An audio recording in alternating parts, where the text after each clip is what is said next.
Yeah, we got the sun here. Hard to get the sun because of all the clouds and everything, but we've got it a little bit. And it is the 21st. It's the longest day here in Vrindavan, of course, in the whole world. Longest day in this part, on this latitude or longitude. Yeah. However you want to see it. Yeah, it is the longest day. It's this day has 13 hours and about 57 minutes. I'll see downstairs. So that's quite a bit because just think of it. 12 hours is just normal daylight time, and then it should be 12 hours nighttime. You know. So here you've got about an hour and about almost 2 hours, just a little bit less than 2 hours more of daylight's time. It's been a nice temperature. It's not been real hot, and the sun hasn't been real hot. Okay, yeah, there we go. Jai Surya Narayana Ki Jai. Deva Devika Namaste. Sri Radhikaya Sada Bishtam. Here the readings are. Yeah, the sunrise today was 5:24. Sunset was 7:18. Complete time, daylight savings time right here. Daylight, not daylight savings, but the daylight, total time of daylight. That's 13 hours and 25 minutes. And of course, if you take that and put it into minutes, it's 805. And if you divide that by 15, because there's 15 muhurtas, then you come up with each muhurta, daylight muhurta, is 53.666. Sorry about that, 666. Okay, yeah, 53.666. And it doesn't take too much. To know the night, you just have to subtract, let's see, 48 would just be the normal. You know, if the day and the night were equal, 48. So it's 5 minutes over 48. So I have to subtract 5 minutes from 48. So about 43. It's 43. You don't have to, this isn't something you have to do every day, you have to worry about, because it's a normal change. One change just goes into the other, and nobody makes any notice of it. That's the problem. There should be notice to it. Should be notice to how long the day is, how long the night is, and all these things. Yeah, this is pretty good. I'll see if I can keep this going, and we'll go to the Yamuna side and offer something to her on this wonderful day. Tomorrow is Yogini Ekadasi. It's on a Dwadasi here. Probably the rest of the world is doing it today. Colombia is doing it today. So they're doing it right on the day. But our Dwadasi was touched by Dasami, so we have to do it tomorrow. There is a significance to that. It's not just a calculation, but there is reason why that should be observed. So tomorrow, Ekadasi for us here in Vrindavan, and it's called Yogini Ekadasi. Oh, nice. Yes, nice. Oh, of course it's a Saturday, so there's a lot of people here.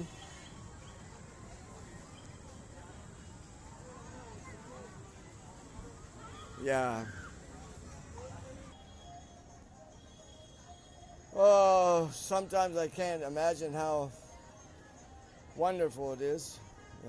And I was able to get all the way down here before it sunk in.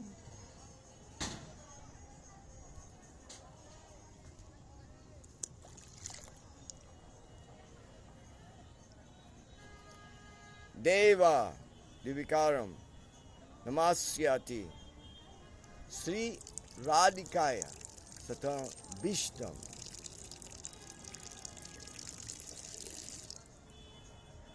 Yes. Radhika's heartfelt prayer to want to see Krishna. To Surya. Deva. The Deva she's talking about is Surya Dev. And she takes him up as her adopted father. So she's praying to him. She enters the Yamuna. And by the rays of the Surya, the setting sun, she and Vishaka go to Surya Dev.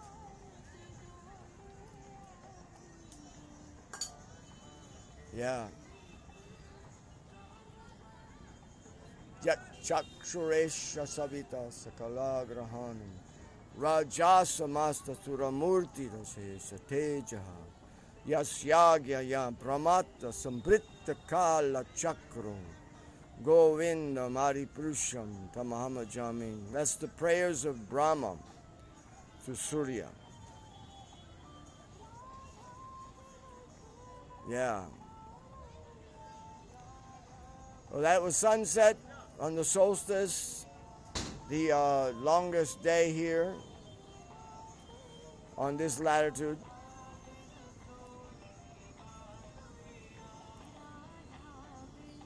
Around 13 hours of daylight with 53 minutes, giving a muhurta of about 53.666. So every one of those is like the hour. Instead of being 60 minutes for the division, it's 53.666. Because it goes along with nature. It isn't this, this stubborn set time. This is the time, this is the time. And this time of the sun controls one of the most important hormones, cortisol. And right now my cortisol wants to start relaxing. It doesn't want to be so much disturbed. It doesn't want bright lights.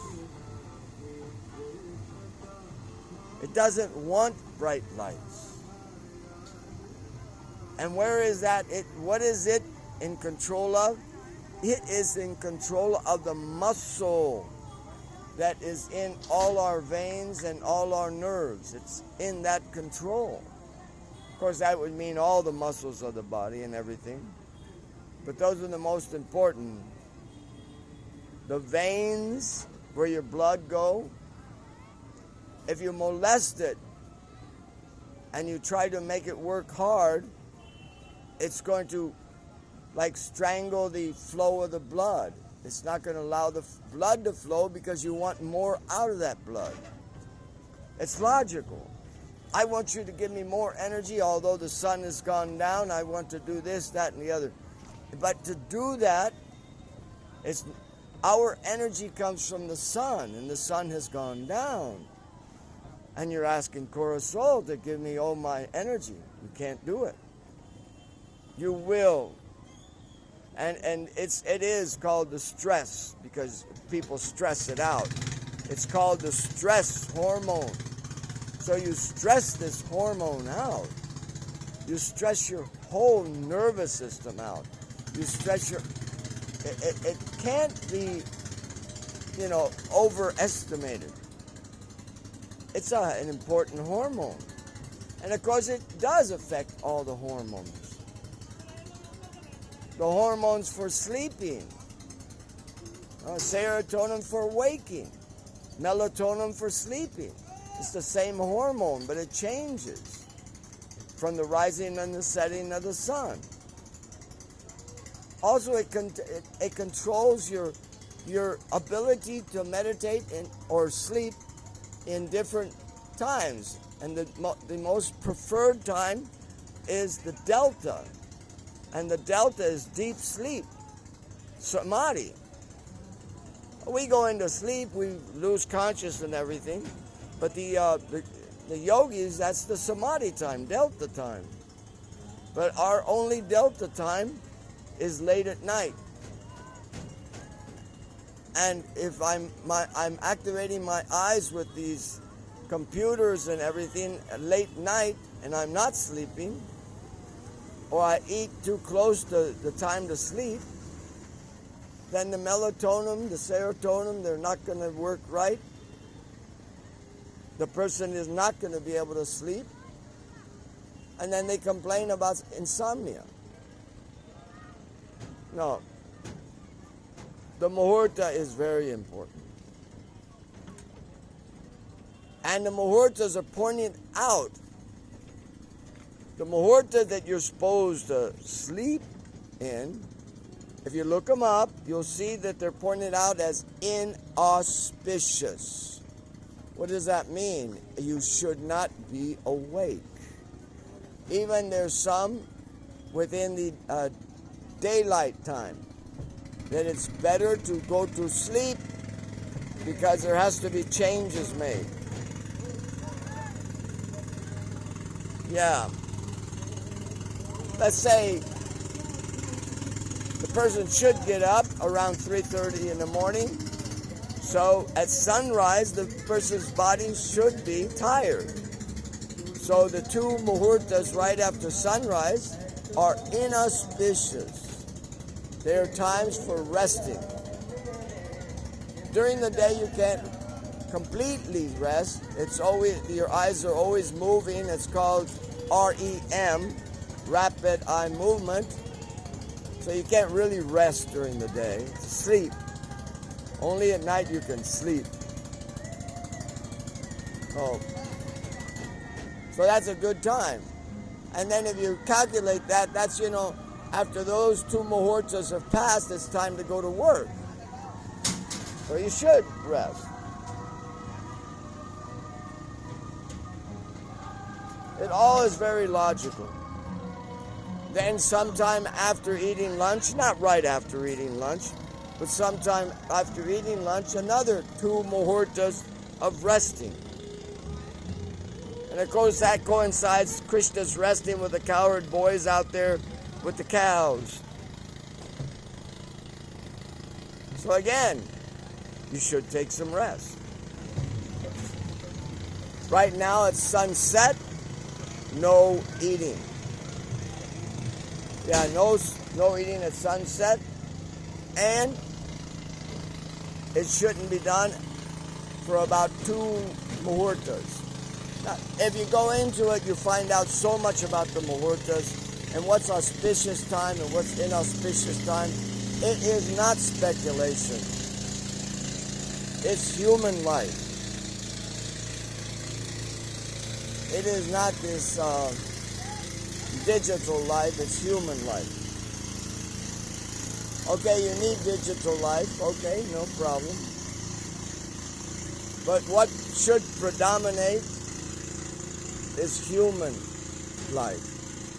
You're a human. Your digital life will never be able to change your hormones. Like the sun, just the setting of the sun, the rising of the sun, and even at 3:30 in the morning, it is still controlling cortisol. Yeah, the sun is still controlling cortisol at 3:30 in the morning. It gives you a burst of energy to get up, so you get bath and you get ready for Brahma Muhurta, the time for meditation. No, everything's all set up. Anybody that goes against it, sometimes you can't avoid it and everything, but anybody who goes against this or doesn't even, investigate it or try to live by it, because it's so easy to live by this.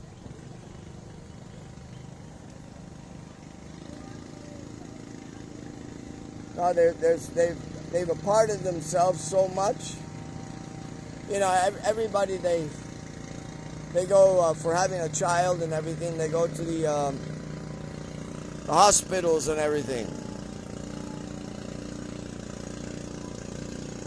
But in Vedic culture, there's always a ceremony called the cutting of the umbilical cord.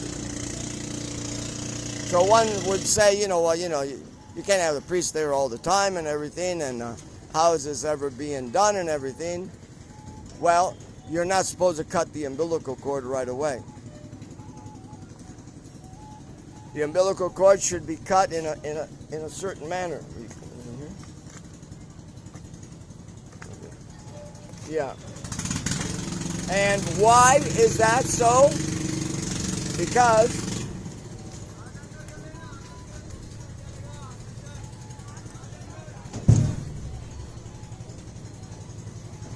just trying to help here.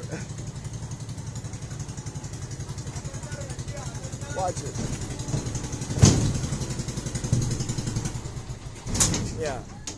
Whoa, whoa. I can't get that, Mahesh. Ah, Mahesh. Yeah. Okay. Yeah, he made it in here. Yeah, okay, so you got the umbilical cord. The umbilical cord takes bad things from the little baby, gives good things to the little baby. You take that kid out and cut it right away, you have wasted what is desired by that baby. Just like the cow for about 5 days gives this special type of milk that enhances the immunity. I'm tired. Yeah. The immune system is enhanced with that milk. Well, the enhancing is the placidia. It's the umbilical cord. It's taking all the trash from the child. It takes time to do that. The child's out. Don't cut it right away. And then it'll give very good things. The child doesn't even have to drink the mother's milk right away. So much substance is in that umbilical cord. But no, the modern scientists, they cut it right away and they sell that for the old people that wants to feel young at high price. But in Vedic culture, you don't cut the umbilical cord. You wait until the priest comes, he cuts the umbilical cord, and then the child is, deemed born. Yeah. We certainly don't do things right. The little calf, she drinks her mother's milk, and that milk has so much nourishment. And the little baby is being born, and that, I think it's called placentia, or can't remember the name of it, but it's in the umbilical cord. When it's transferred to the baby, and the baby is able to then digest it, that is a lot of energy. And I can't even estimate all the important things that are being transferred. There's many things that are being transferred. Not just some food, but messages, the brain waves. So many things are being transferred that have to be transferred, that aren't transferred in modern days. They just cut and send you away. Oh well. Try to stay out of, use the modern ways, but try to stay out of it. Okay, thank you very much. Haribo, Haribo. Yeah, back at the ashram, got to offer something to Ganapati up there at the entrance. And then we'll enter into the ashram. Haribo. Here we get in. We get in here.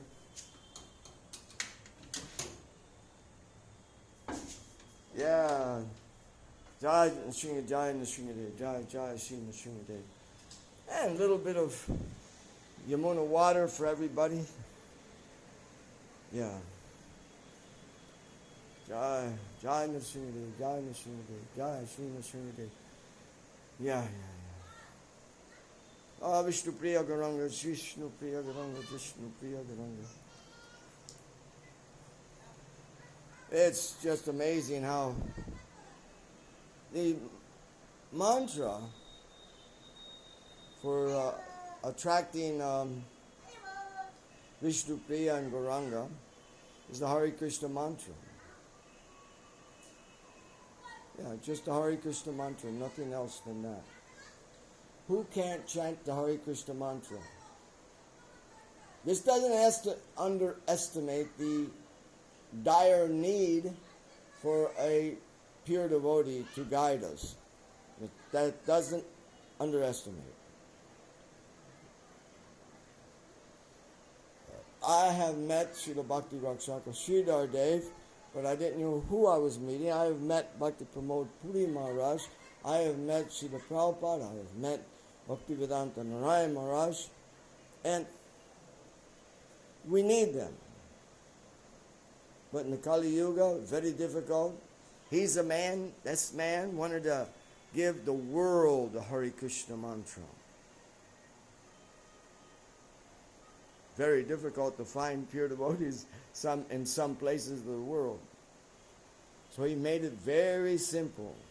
You can chant my Hare Krishna mantra and you are calling me and I give you everything.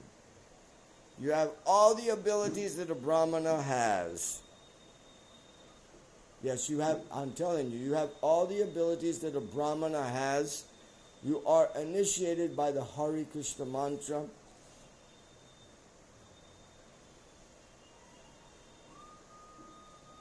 Gauranga Vallavi. Yeah, I think it was 1574 at Kitari. Narottam Das Thakur, he was trying to make a murti of Chaitanya Mahaprabhu. He was already did about 5 murtis of Radha and Krishna, but he had not made the murti of Gauranga in the right way. And it was nearing the time for the big Abhishek, and a huge group of devotees had come, even Janavi. So that night when he slept, Gauranga told him, I'm in an abandoned rice place. Yeah, I'm in an abandoned rice place. So he went there, he dug him up. Of course, there's a whole story about it. He dug him up. There's only one deity.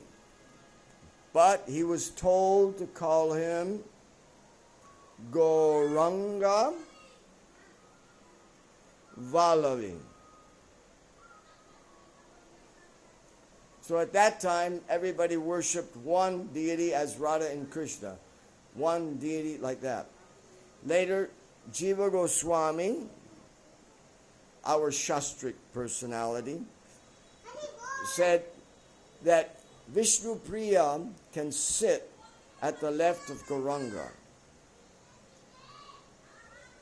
So we can worship them separately. Together, but separately. This can be done. This type of worship can be done just even to somebody introduced the Hare Krishna mantra to. This doesn't need special mantras. Only the Hare Krishna mantra.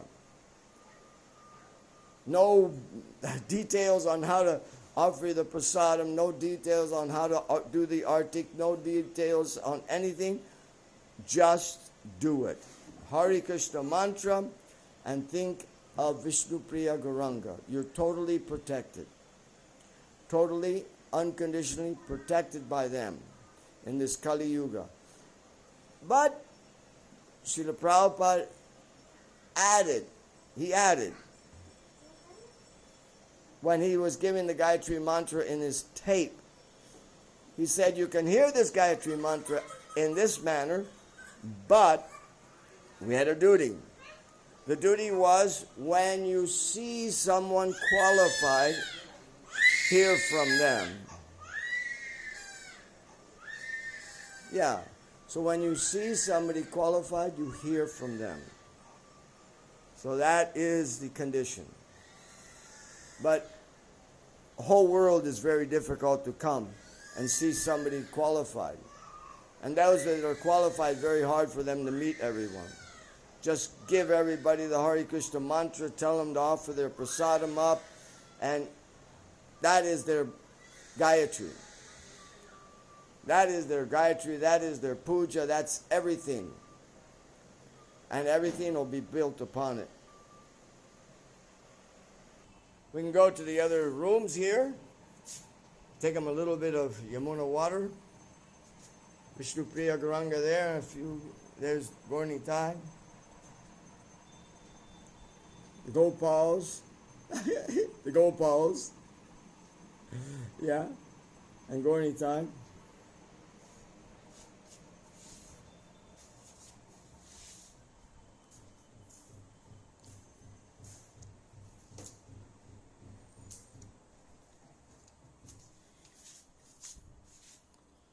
Yeah. Let's get just a quick view. Especially on a day like this, you know. The solstice day. Yeah. Shri Radha Madan Gopala Ki Jai. That's like a gift to us by Srila Bhaktivedanta Narayan Maharaj. The whole history behind it. And there is, they've been around over 40 years. Nitai Gaura Sundar, Advaita Charya, Sita Devi. And here, Radha and Krishna, and Vishaka in the background. So everybody gets a little bit of the water from the Gangas. And Shaligram down there. Yeah, it's got they live here, they want to also participate.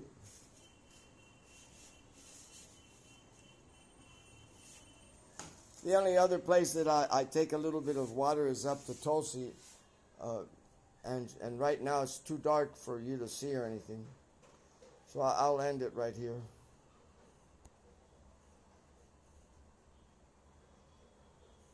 I can't see anything.